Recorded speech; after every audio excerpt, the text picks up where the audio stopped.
Rectangle prove करना है तो क्या करके दिखा देंगे बताओ। स्क्वायर अगर प्रूव करना है कि गिवन फिगर स्क्वायर है या फिर गिवन पॉइंट्स हमें दे दिए और हमें प्रूव करना है कि ये पॉइंट्स मिलके एक स्क्वायर बनाते हैं, तो कैसे प्रूव करेंगे। पैरेललोग्राम हो गया, रेक्टेंगल हो गया, स्क्वायर हो गया, हमें कुछ पॉइंट्स दे दिया और पूछा कि क्या ये पॉइंट्स रोम्बस बनाते हैं, तो कैसे प्रूव करेंगे बताओ।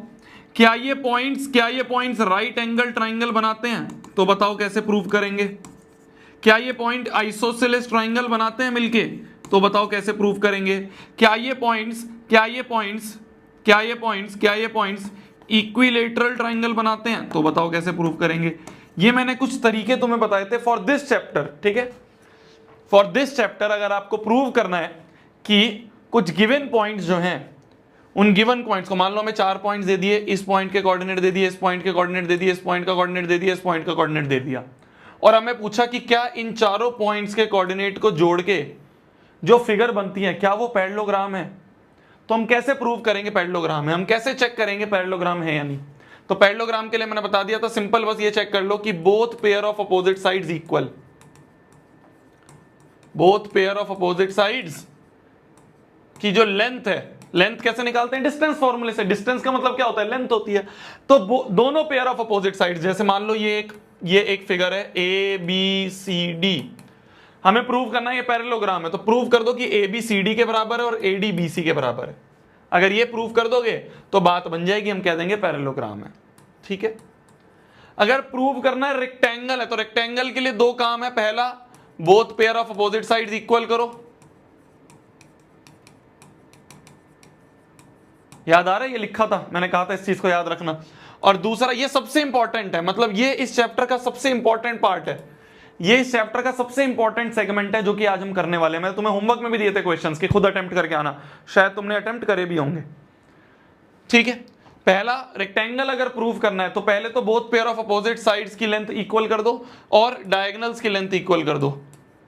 डायगोनल्स की जो लेंथ है वो इक्वल ये करके दिखा दो। लेंथ निकालना, डिस्टेंस फॉर्मूले से लेंथ निकाल। स्क्वायर प्रूव करना है तो स्क्वायर के लिए ऑल साइड्स की लेंथ इक्वल, ऑल साइड्स की जो लेंथ है वो इक्वल कर दो और डायगोनल्स इक्वल कर दो, और डायगोनल्स की जो लेंथ है वो इक्वल कर दो।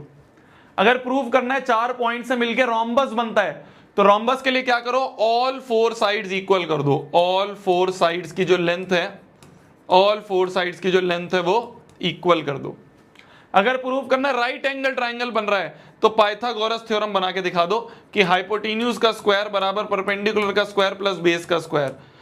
अगर ये रिलेशन ट्रू हो रहा है तो हम कह देंगे राइट एंगल ट्राइंगल है। Isosceles triangle, any two sides equal, triangle की कोई भी दो साइड्स अगर इक्वल हैं तो कह देंगे आइसोसेलेस ट्राइंगल। आइसोसेलेस ट्राइंगल यही तो होता है कि भाई ये अगर इसके बराबर है तो isosceles triangle. Equilateral triangle, all 3 sides की लेंथ इक्वल, ऑल 3 साइड्स की जो लेंथ है वो इक्वल कर दो।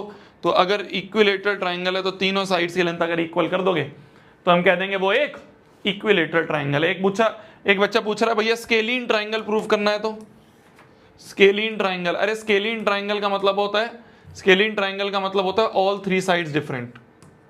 तो ऑल 3 साइड्स डिफरेंट होगा तो स्केलीन ट्राइंगल होगा।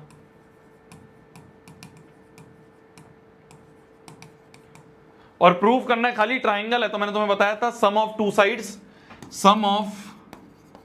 To sides greater than third side. तो ये सारी चीजें जो हमें याद रखनी चाहिए, ये सारी चीजें जो हमें याद रखनी चाहिए। अगर ये याद है तो आगे का चैप्टर बहुत स्मूथ है। अगर ये याद है तो आगे का चैप्टर बहुत स्मूथ है कि भाई अगर तुम्हें बोल दे कि भाई क्या इन चारों पॉइंट से मिलके स्क्वायर बनता है, तो तुम कैसे चेक करोगे, चारों साइड्स की लेंथ इक्वल और डायगोनल्स की लेंथ अगर इक्वल है तो हाँ जी स्क्वायर बनता है। क्लियर है, क्लियर है। सर्कल वाले क्वेश्चन अभी आगे करेंगे। तो ये इस चैप्टर के लिए हमें याद रखना जरूरी है।